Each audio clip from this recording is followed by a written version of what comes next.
ಮುಗಿಬಿಡ್ತಾರೆ. ನಮಸ್ತೆ. ಚಾಮುಂಡೇಶ್ವರಿ ಅಂದರೆ ನಮಗೆಲ್ಲ ಒಂದು ಶಕ್ತಿ. ಏನೇ ನಮಗೆ ದುಡಿಮೆ ಇರ್ಬೋದು, ಮನೆಯಲ್ಲಿ ಏನೇ ಸೌಕರ್ಯ ಇರ್ಬೋದು, ಎಲ್ಲನೂ ಎದುರಿಸುವಂಥ ಧೈರ್ಯ ನಮಗೆ ಬೇಕು.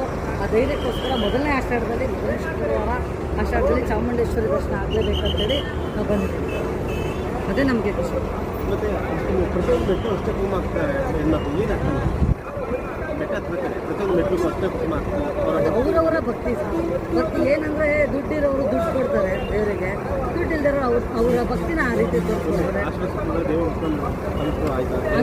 ನೋಡಿ ಸರ್, 2,000 ರೂಪಾಯಿ ತಗೊಂಡವರು AC ಬಸ್ಸು ಚೆನ್ನಾಗಿತ್ತು. ಇಲ್ಲಿಂದ ಅಲ್ಲಿಗೆ ಕರ್ಕೊಂಡೋದ್ರು, ಅಲ್ಲಿಂದ ಇಲ್ಲಿಗೆ ನಮ್ಮನ್ನ ಕರ್ಕೊಂಡು ಬಂದರು. ದರ್ಶನವೂ ಚೆನ್ನಾಗಾಯಿತು. 1 ಅವರ್ ದರ್ಶನ ಆಯಿತು. ಯಾವುದೂ ರಿಸ್ಕ್ ಇಲ್ಲ. ದುಡ್ಡಿಗೆ ನಮಗೇನಿತ್ತು ಅದು ಸಿಕ್ತು. ಕೊನೆಗೆ ತಾಯಿನೇ ನಮಗೆ ಕೊಟ್ಟಿದ್ದಾರೆ ಜೊತೆಯಲ್ಲಿ. ಅದು ನಮಗೆ ಖುಷಿ. ನಾವು ಬರ್ತಾ ಜೊತೆಯಲ್ಲಿ ಚಾಮುಂಡೇಶ್ವರಿನೇ ಕರ್ಕೊಂಡು ಹೋದಂಗೆ ಆಗುತ್ತೆ, ಖುಷಿ ಆಗುತ್ತೆ. ಇಲ್ಲ 2,000 ರೂಪಾಯಿ ಎಲ್ಲ ಕೊಟ್ಟಿದ್ದಾರೆ. 2,000